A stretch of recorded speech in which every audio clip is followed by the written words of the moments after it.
Hello, everyone. I'm Jose Garcia Moreno, and I'll be your host for this ACTI episode.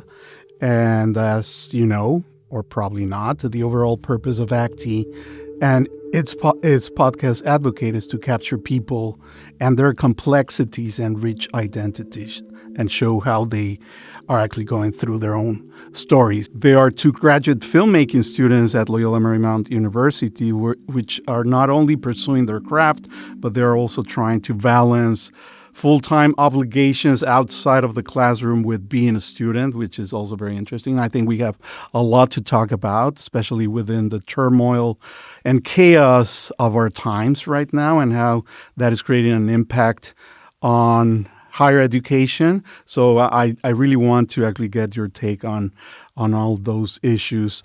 So just for the purpose of this podcast, could you please both state your affiliation with LMU, Edgar? Edgar, Vega. I'm a first-year directing student for SFTV. I am now the serving senator for the graduate students on behalf of SFTV as well. Excellent. Séamus? My name is Séamus Orion. I am a grad student in the School of Film and Television in the Writing and Producing for Television program. I'm also the recently elected president of graduate students of LMU.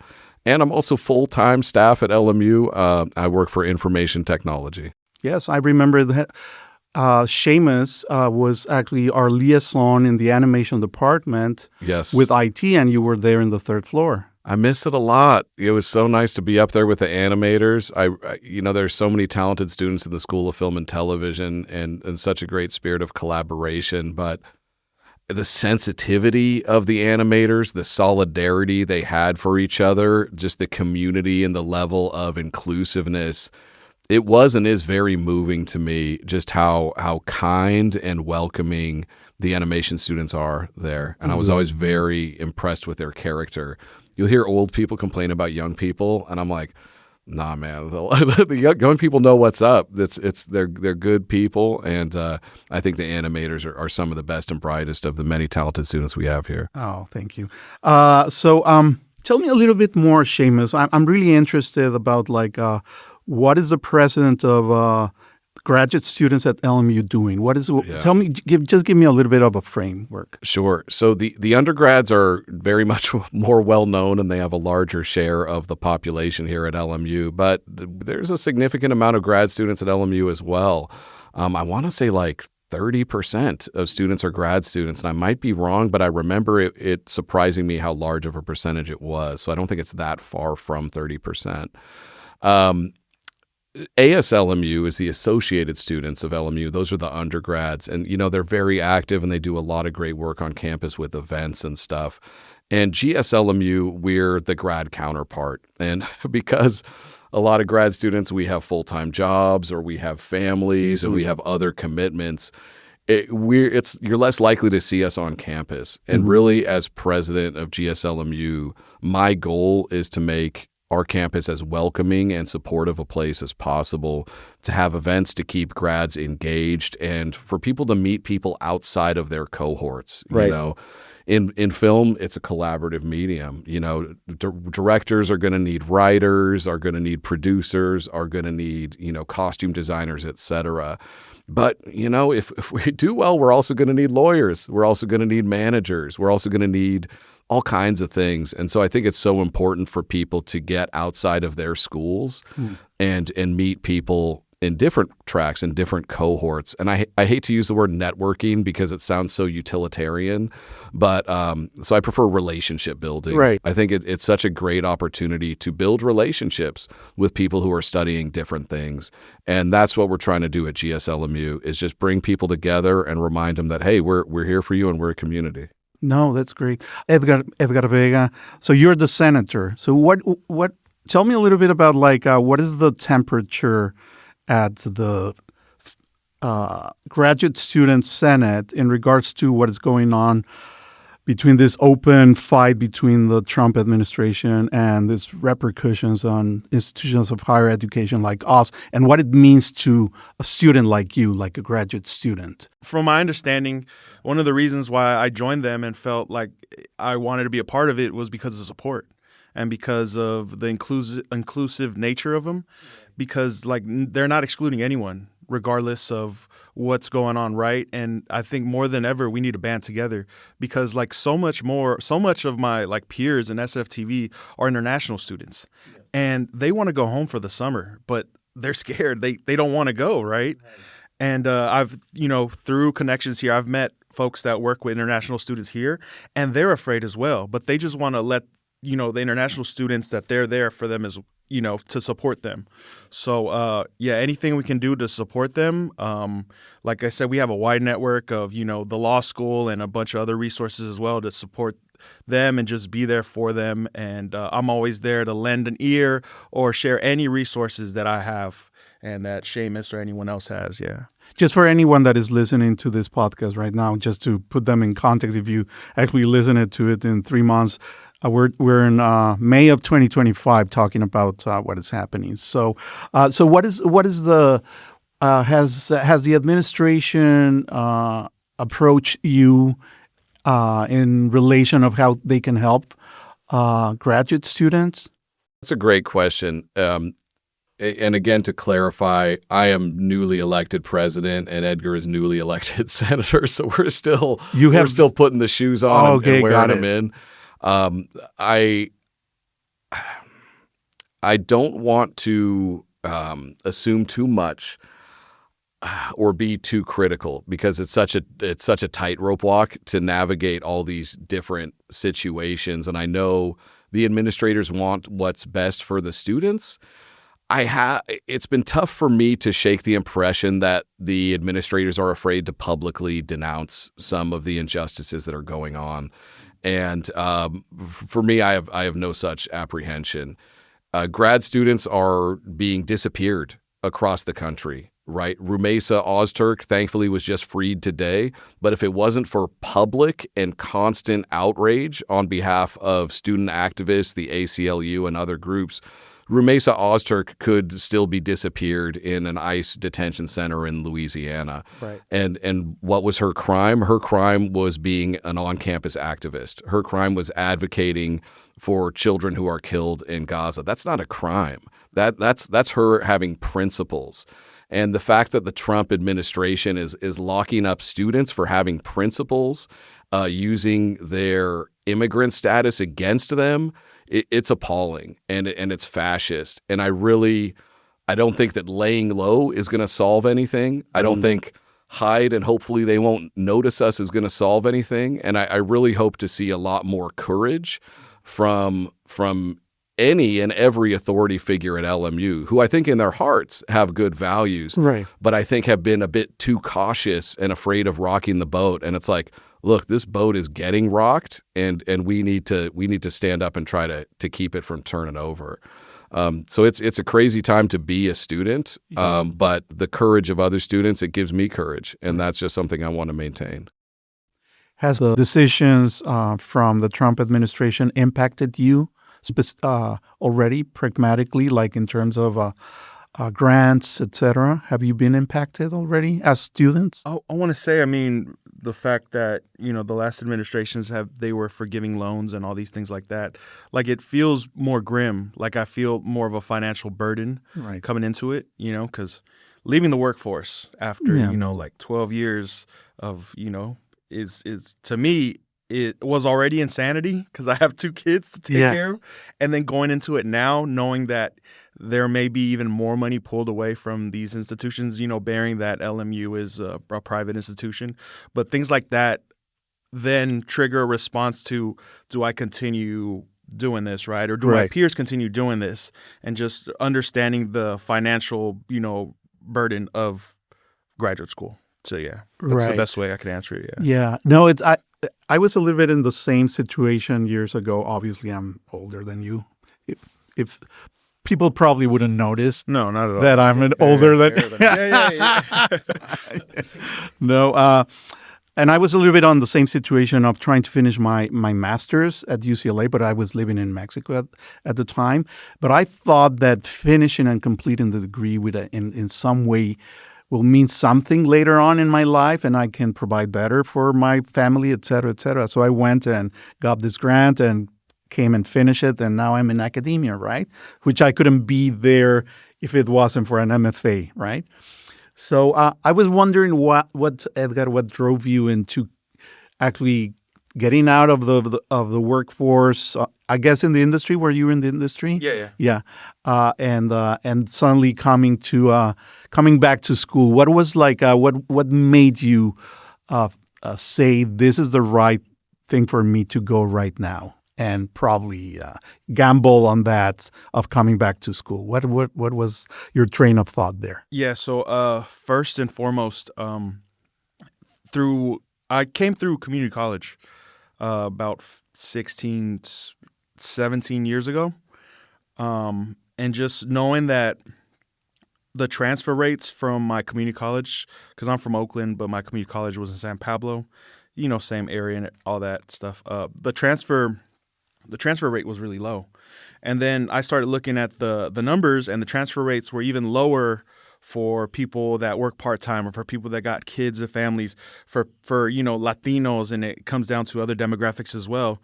So that just drove me like, oh, okay, I should finish school, and my goal is to be a filmmaker, so I need to do this. And then looking at the statistics, even from associate's degree to then a bachelor's and then a master's degree, there's even a percentage of people that have attained those degrees.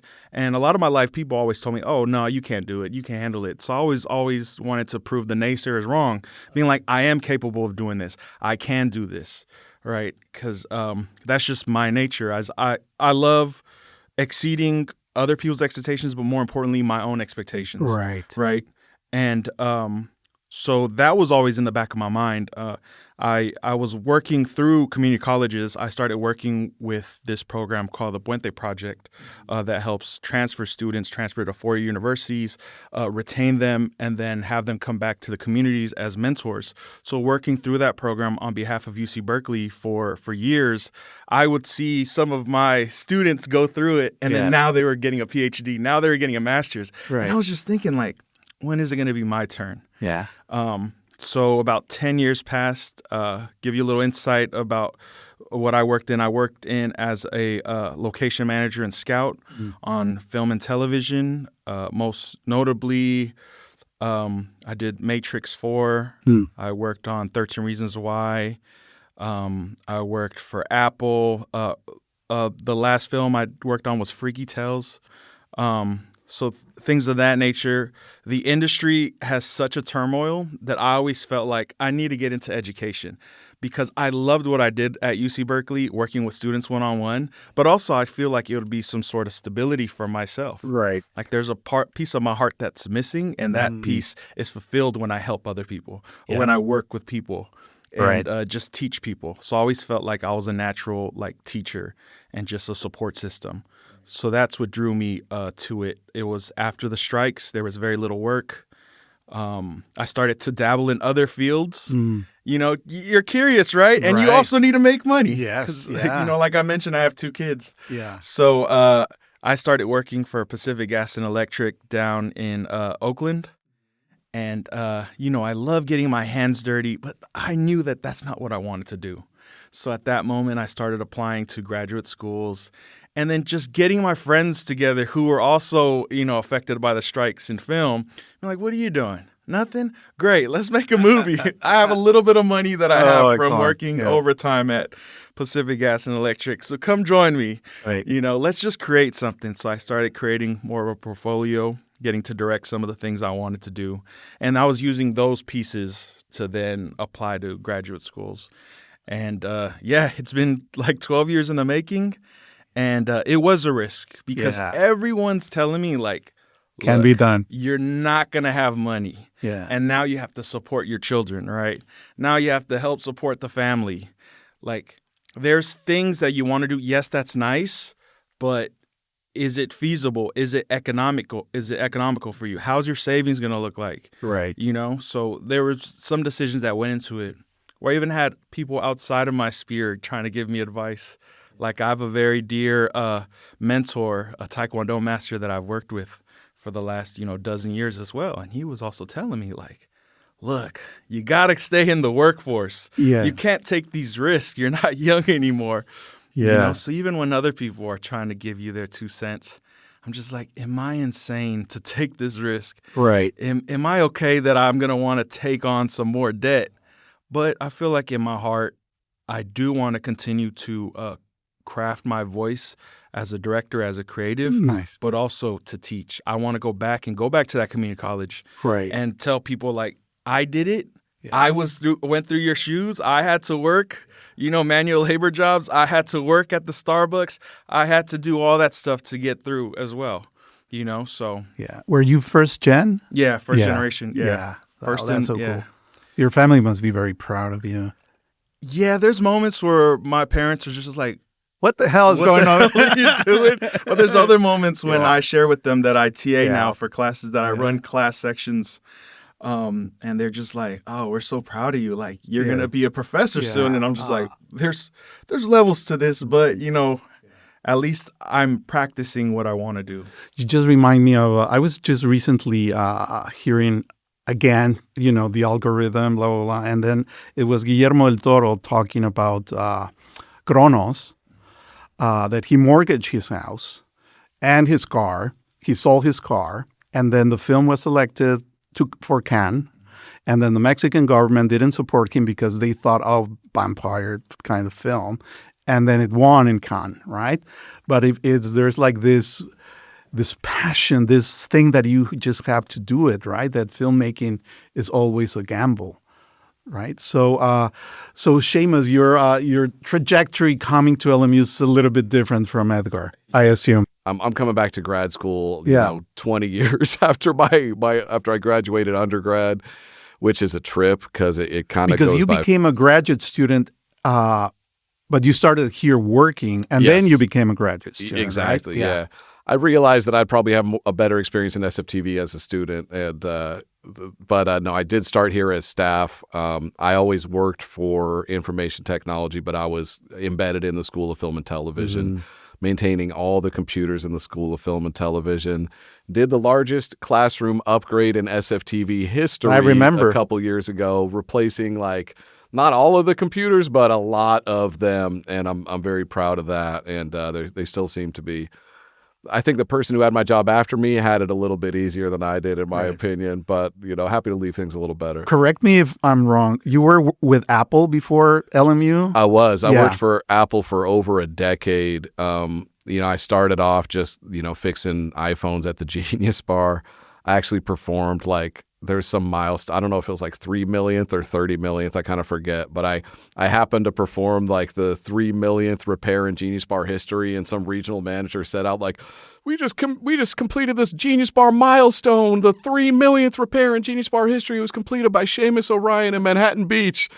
And anyone could have drawn that card, but you gotta play to win. And I think it's a testament to how many iPhones I fixed that I happened to be that one. But then I quickly pivoted to an educational role, and I would host classes in the Apple Store, video labs for kids, music labs for kids, animation labs, art labs. And I didn't only teach children. I also taught video editing in Final Cut Pro for professionals and for students as well. And so really teaching anything creative was what I did for over a decade. And it's what I believe in. I believe in the value of creativity. I believe in technology in the service of creativity, and I believe in the value of education. My mom's family is mostly teachers, except for her. Sorry, Bob, but her parents are teachers. Most of her siblings are teachers, and so I really had a lot of fun hosting events and teaching classes and just empowering new generations to create with their technology. And these days, if you have an iPhone, you can make a movie. You don't need to go kiss a producer's ass. You don't need $1 million.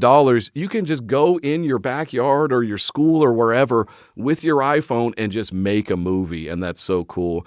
And I was lucky to be a part of in 2016, in partnership with the Obama administration, Apple rolled out the Connect Ed program, where we gave iPads to students at grant-winning schools across the country. So locally in LA, 3 schools in Compton, a middle school and 2 elementary schools won grants. And we got to go there as Apple staff and give these kids iPads. And it wasn't for the classroom, it's for the kids. The students kept their iPads. They keep them from kindergarten to 5th grade or whenever, and you could just tell how much it meant to them. Lisa Jackson, who used to be the head of the EPA, not to be confused with Lisa Jackson at LMU, who is also a legend. Hi, Lisa. But Lisa Jackson at Apple, she was head of the EPA under Obama, and then she was an executive at Apple as well after that. But she was there. Dr. Dre was there, because that's Compton's his hometown, and it was just such a really cool event. Just giving these kids iPads and showing them how to use them and showing them how to make stuff. And so I feel very fulfilled by my time at Apple and the programs I got to be a part of. I also did a video series about Apple's supply chain to train retail employees. That's something that I pitched and produced and directed. Unfortunately, it's only internal at Apple. It's part of the Apple University program there. But that was a project I did in 2017. The pandemic hit, and then I realized, I don't know if I want to go back to the Apple store and just be exposed to this many people. This was before the vaccine had come out. And so I was like, let me pivot. And that's when I took a role here at LMU. Oh, got it. Where I'm like, okay, I'll have my own office. I'll have a little bit of elbow room. I can mask up and once I got vaccinated and things kind of settled down, it was cool. But the pandemic was a catalyst for change for me and kind of to shake me out of my comfort zone over there. Would you say that in average, graduate students here at LMU come to the master's programs to get involved in academia eventually? Would you say that's one of the motivations or not necessarily? For my cohort, it's production. They all want to be filmmakers, set designners, producers, directors, editors, all that stuff. So no, I think I'm the anomaly out of my cohort.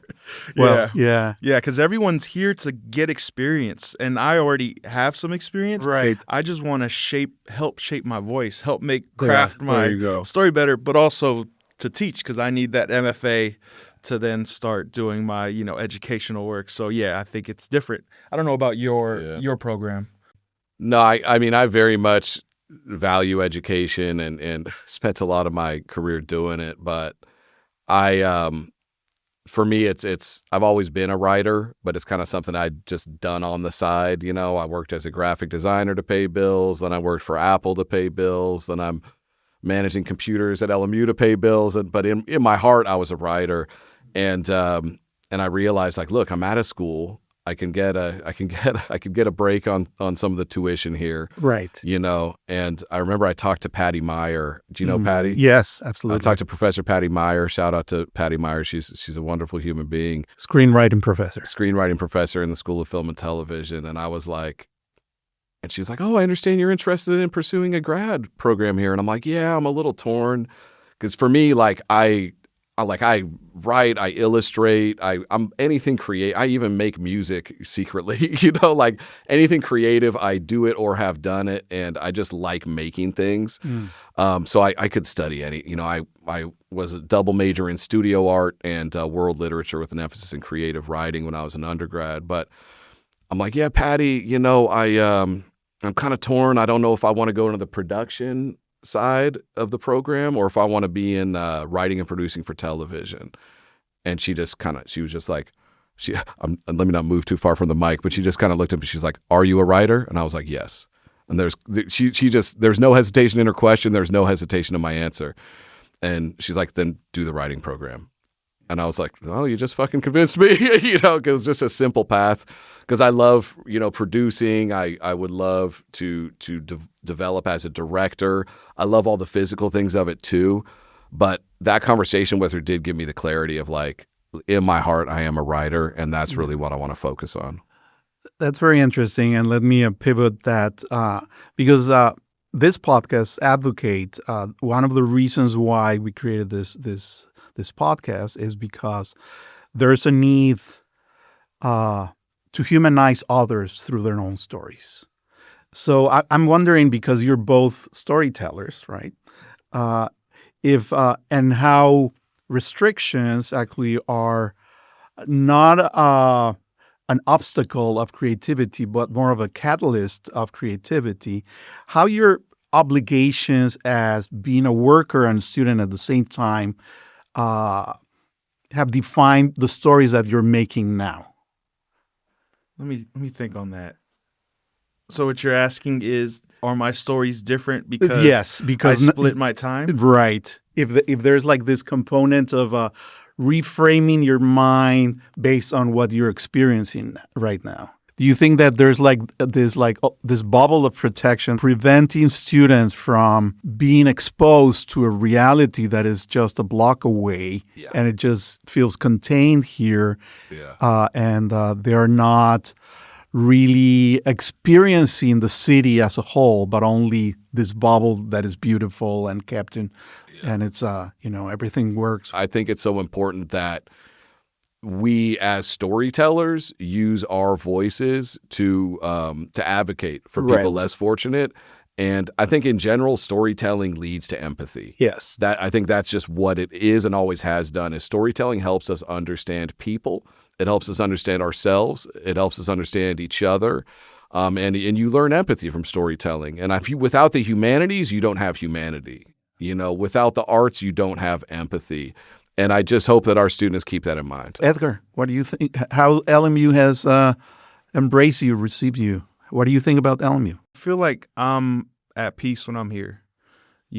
I went to Catholic school, so it was for grade school, so it's peaceful. I feel like the scenery is just something that I can get lost in. Oh yes. So it's just either here or even the fact that I don't have to pay for an office space and I can just get work done at the Playa Vista campus. Yes. That to me is a beauty, that I can just come here whenever I can and just get work done. What are we missing at LMU? What we are ignoring about graduate students? I think the visibility of the resources, because there's different resources here, right? There's like a career development area. There's also like the department that works with international students, like just being more visible, being more in their face, like, hey, this is what's going on, right? Because we get a newsletter like once a week. It's like, are we going to read it? Maybe, maybe not.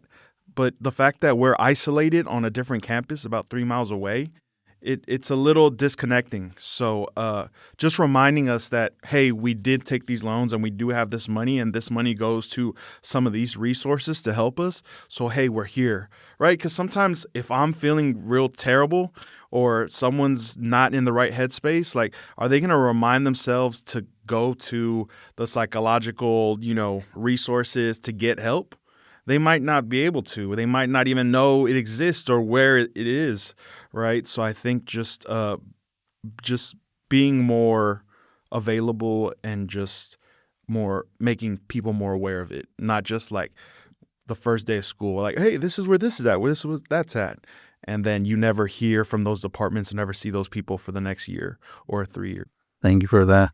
Yeah, and I think it's kind of like you can lead a horse to water but can't make him drink. And I mean this as no criticism or judgment, but I want to remind grad students that whether if you're in the Playa Vista campus, which is lovely, come up to the Westchester campus, which is even lovelier. We got a great view of the bluff. We got a great view of the fires in the distance. Thankfully, there are no fires right now. But no, we have Wellness Wednesday every week. Just being on this campus, I think, reminds you of those resources, and I just want our grads to feel comfortable coming here. As far as what the school can do to support grads is, remember we exist. That we're almost a third of the student body population, and maybe some are telecommuting and some are only taking classes at nights. Like me, I only take night classes, et cetera. But we are part of this university, and we're proud to be here. And there's just a lot of good folks. So I wanted to ask Jose a question. Thank you. About, what was it like being in the industry or even being in education, being raza? Like, have you ever had moments where you were profiled or someone challenged your sort of level of, expertise because of, your background? I have an anecdote. First time that I came to the United States with my parents. We actually crossed, but they were taking us, my father was taking us to Disneyland, and this is 1967. So I was like 5 or something like that. And my mom was red-haired with green eyes, and there's like all this thing. The family of my mom, they're French and Basque, and there's a little bit of Irish there. Talking about like Mr. Séamus here.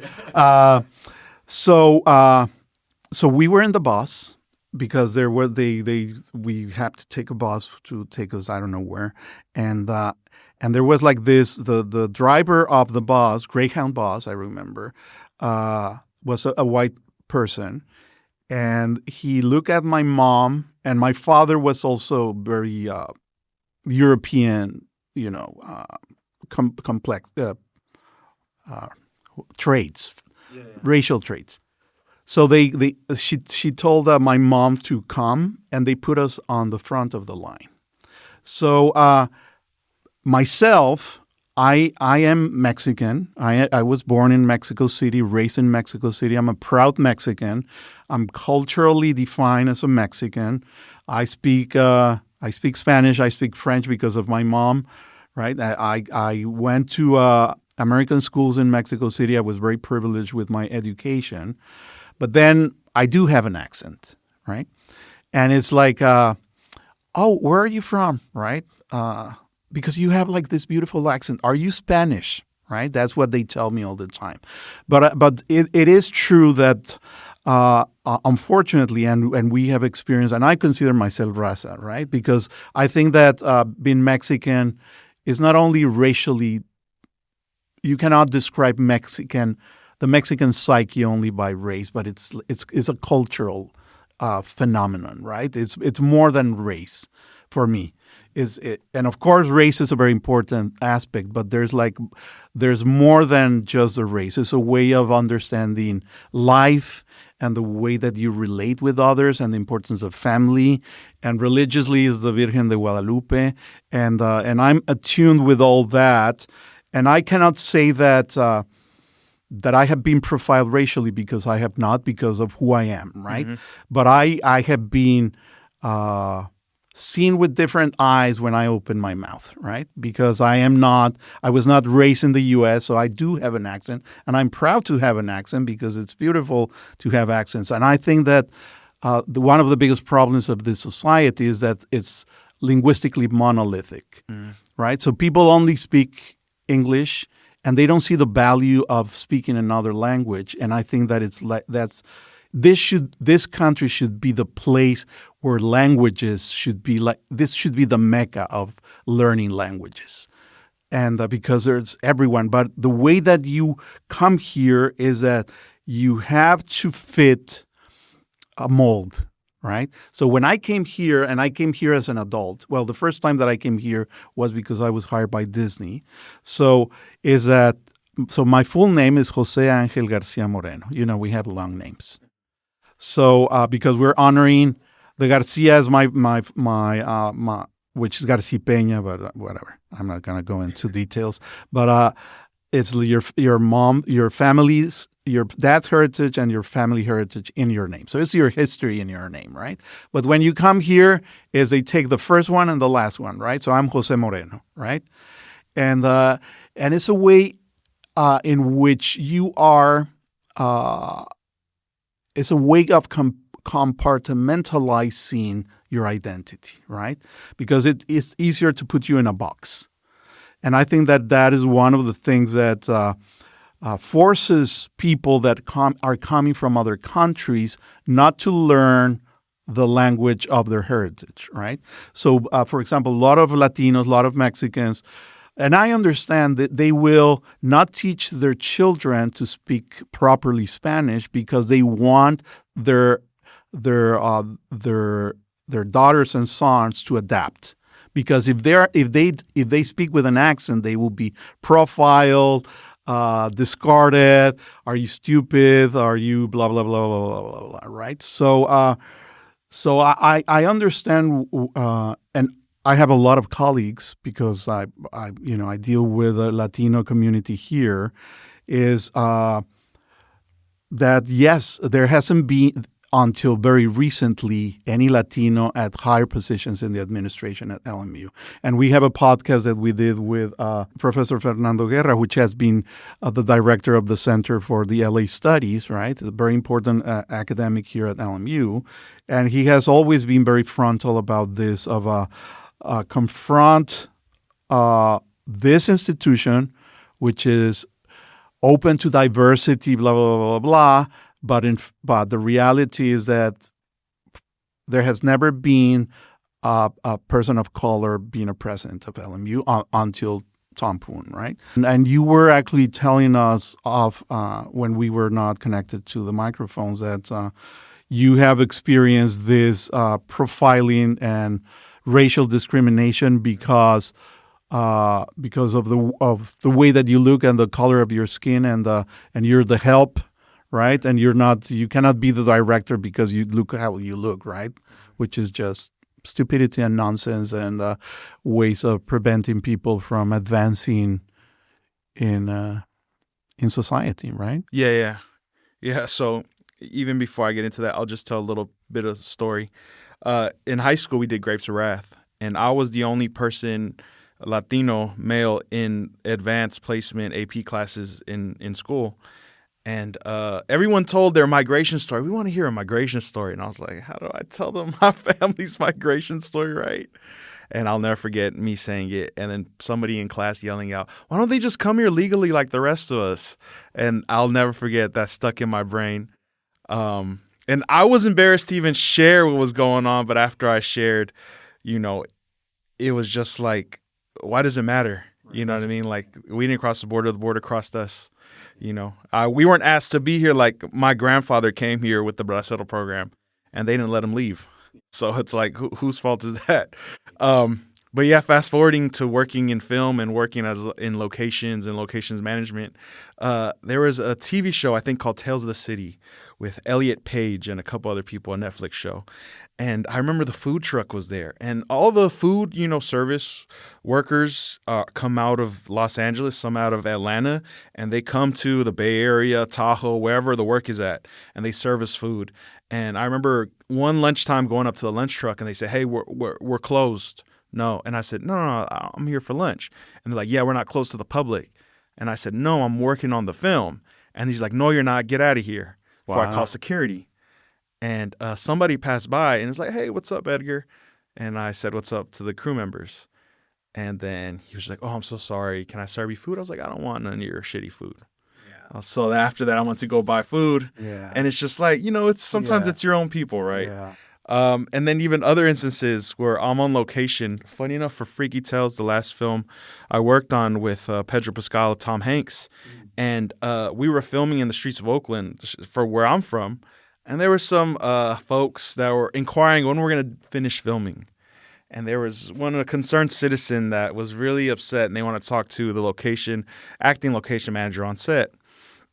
And so security said, "Oh, come talk to Edgar." And they took one look at me, and they're just like, "No, I don't want to talk to another security guard. I want to talk to the person in charge." And I was like, "Oh, okay, have a good day, bye." And I walk away, and the security guard's like, No, he is. Edgar, come here. Like, he's like, stop. Because he wanted me to put out the fire to come talk to this person. I was like, "No, I'm the security today." So just walk away like that. But yeah, it just proves to you that there is situations where, people still sometimes see color and see, they act on instinct. They don't act on the logic of what's going on or what they're being told. Even when I was scouting for The Matrix, I was with Warner Brothers, and I would go to different property managers because we were filming on rooftops, and I would go talk to them and say, "Hey, I just want to talk to your team, and also just want to talk to your lawyers and security and all that stuff like that." And they would deny me. They would say, "Oh, no, we're not doing maintenance today. Right? You're the maintenance. What company? So moments like that, and I would then show like, oh, I'm on behalf of Warner Brothers, and the Warner Brothers legal wants to take a look just to make sure that everyone that's on behalf of the building has signed off on the paper. And they're like, oh my God, we're so sorry. We thought you were like the trash company or something. Yeah. And I'm just like, no, I'm not. So I did get a note from a mentor of mine. They said, always dress in a suit so they'll never mistaken you. Mm-hmm. And, this was one of my mentors who's black. Yeah. And I'm just like, why do we have to dress differently so that we won't be mistaken for someone that's in service? Right. While the rest of my coworkers are just wearing like casual clothes. They're wearing like, Carhartt sweaters and jackets and warm, comfy clothes with torn, it's all torn up, all painted on, all beat up. But we have to dress different so that we could be seen different. But nowadays, I don't see it. Like I used to get angry about it.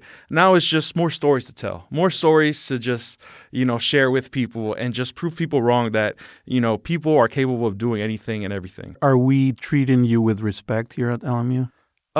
Yeah.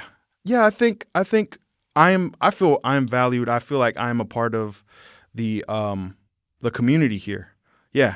I think that's important to me, and I feel a part of it. I don't feel lesser than. I don't feel above anyone. I feel like I'm looked at and I'm being treated the way that I should be. Correct. Even working here as a TA, the students, they look at me in a light where I feel like I'm being respected, and I'm also doing my best to provide them, a great education and just being a resource to them. So I want to tell you this data that is really important for Latino students, and as you say, for La Raza, is retention of Latino students at LMU will raise exponentially if a Latino student actually meets a faculty like myself, right? Yeah. So there's like this very deep need for Latino students to make that connection of a mentor, especially in the undergrad cohorts. Yeah. Yeah, because I think it goes back to the reason I came to graduate school. It's like the last time I looked at the data, Latino males with the masters, it was like 4%, 4 or 5%. I haven't looked at the updated stats, but it hasn't even gone to the teens yet. Right. So, yeah, that just adds to my mission and me showing my kids and my family and even people here, my students, to show that if I can do it, they can do it as well. How diverse is the cohort in the film school at the graduate level? You know what? I think it is very diverse. Like I said, a great amount of my cohort is international students. I want to say even more than half. Mm. So that's the thing. And, even all the other, certain ethnic groups, they want to stick together. And I'm just like, hey, I want to be a support for everybody. I want to break bread with you, and I want to talk to you, and I want to feel make you feel welcomed, right, and stuff like that. And then some of my Mandarin speaking students, I'm just like, hey, teach me some words. I'd love to learn. And they're just like, you want to learn? I was like, yeah, of course. Yeah. So now I try to say hi to them and some of the Korean folks as well. Yeah. Anything else that we should, before we... I could go on, but I'm so appreciative to be a Californian and to be in a community that is so diverse and that has so many immigrants from so many different places. That's part of what makes California great. It's part of what makes America great. And you're not, if your city isn't multicultural, it's not a city, it's a town, right? And every city in history has been multicultural, and every city in history will be multicultural. And to deny that or to demonize that is just the height of stupidity. It's such a privilege to be here with both of you and to speak with you and to hear your stories. And I'm grateful to have spent the afternoon with you both.